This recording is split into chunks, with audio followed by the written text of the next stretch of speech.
The Honourable Member David Bennett. Thank you, Mr Speaker, and it gives me great privilege to congratulate you as a fellow class member of the class of 2005 on your recent election to that very valuable position as Deputy Speaker. So we congratulate you on behalf of class of 2005, and I'm sure the support that you will get around all parties in this House is really a testament to the way that you are held in high regard by all members of this Parliament. So a big congratulations to you, and you can be very proud of what you've achieved.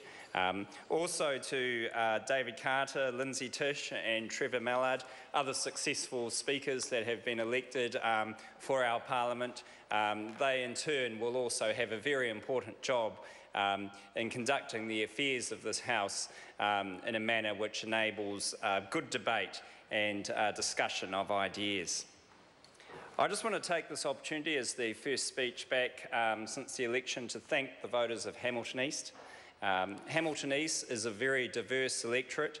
They are smart people that work hard, and they know when they're onto a good thing, and they know that the national government is good for them and delivers for them. And I just want to congratulate and thank them for making a good choice, and myself and Tim McIndoe as the two MPs for Hamilton, keeping Hamilton blue when this had been seats that had been fought over in the past. And it's a really, I think, a reflection, pardon? Oh yes, and we thank Sue as well, because it's a big part of getting those majorities. But the thing is that in the end, the public of Hamilton saw the plan that the National Party had delivered for our city. They saw that it was working, they saw that they wanted to have more of it, and they voted for it. And that's a simple matter of the fact, and the New Zealand public did the same. They saw that the plan that the national government had put in place is a good plan.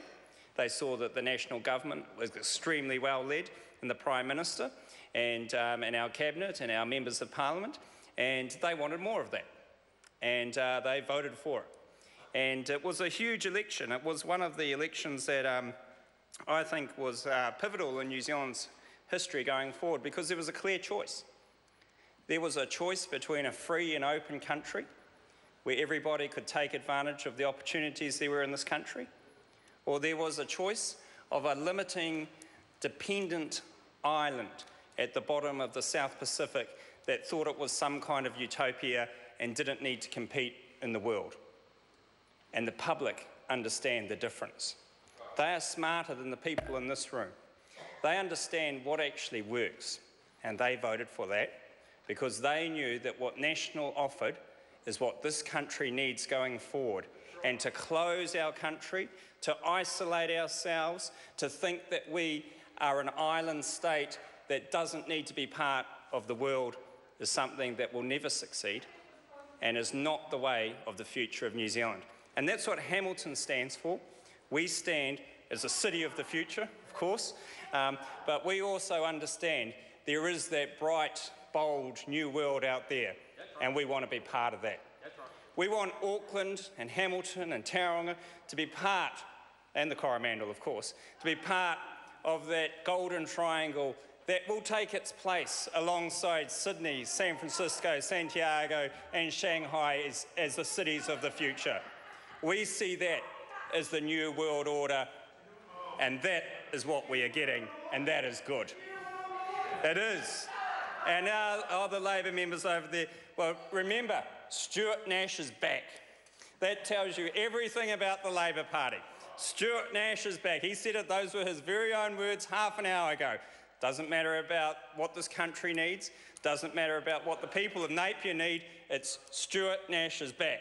Well, they've got 4 other people that are back and they're fighting over their leadership, so it'll be interesting to see who wins that. I just want to welcome the new members that are here today from all sides of this House.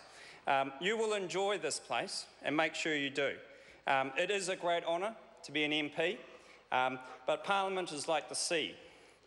You never can quite judge it, and it can be very unmerciful to you at some stages, but at the same time it can be quite calm and soothing and an important part of your life. So make sure that you become part of this institution, and it's good to see so many here tonight to take part in this first speech. I just want to welcome especially those ones of our team that have made maiden speeches today. I think Chris Bishop, his speech will go down as one of the best maiden speeches in this Parliament, and many people will be looking at that and reflecting on it. And I think Barbara Kruger had her style as well, which showed the dimensions of the National Party, a party that is balanced, a party that has rural and urban, a party that represents the new Liberal and Conservative way going forward. And I think that's something that many new members would want to take note of and look at. It was a very good speech, and it's interesting to see that we have the New Zealand First, 2 members that will be contending for the leadership over the next 3 years. So for all those new MPs, look at those 2 members. They will be fighting amongst themselves over the next 3 years. But I don't know. No, you reckon, Dennis? No, I don't think so. This is the leadership battle you will see. While Winston is away, the Cats will play. And that's what you've got in here tonight, the first start of that leadership bid by those 2 individuals to take over the reins of New Zealand First. The problem is, and this is the thing they don't understand, is they actually think that they're bigger than New Zealand First themselves. And that isn't the case. That party relies on one person and one person alone. So that is something that they will see.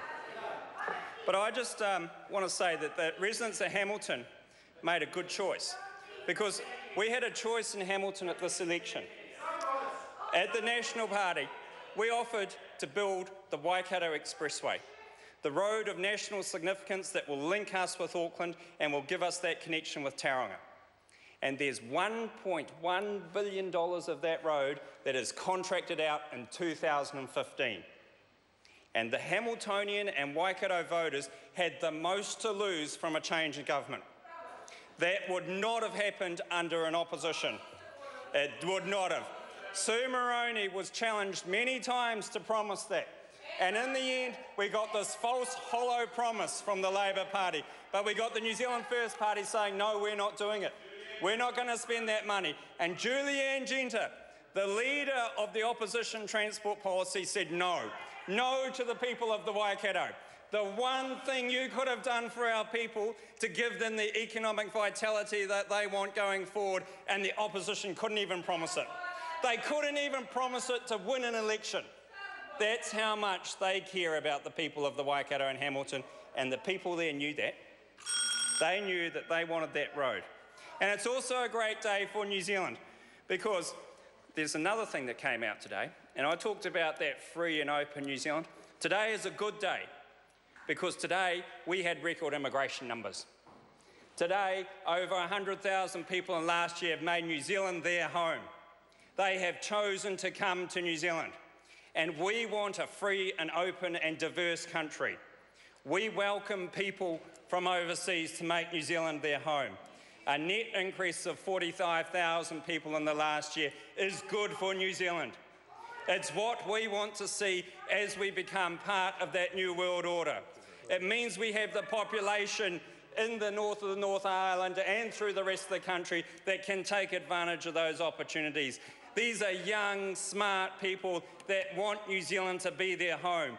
They are the people that will build our country going forward, and their sons and daughters will be the duxes of our schools going forward.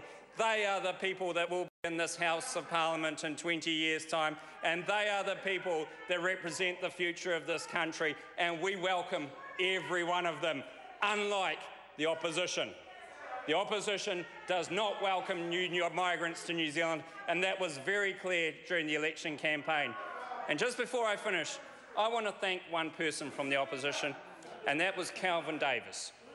Because Kelvin Davis won his seat and he knocked out .com. And I tell you that the public of New Zealand did not want to see that man in this Parliament. They did not want to see what he stood for as a country that was not open, that was not inclusive, that was not free. And Kelvin Davis did this country a favour in stopping that man getting any political influence in this place. And that means that we can go forward as a country, and don't worry about New Zealand First. They'll all talk, and don't worry about it. The only reason they get where they get is because people don't vote for Labour. It's not because they vote for them. And so, in the end, Calvin did us a favour, but we have that free and open country going forward. Thank you, Mr. Speaker. Sue Moroney. Thank you, Mr. Speaker. Can I, at the outset, congratulate you on your new appointment and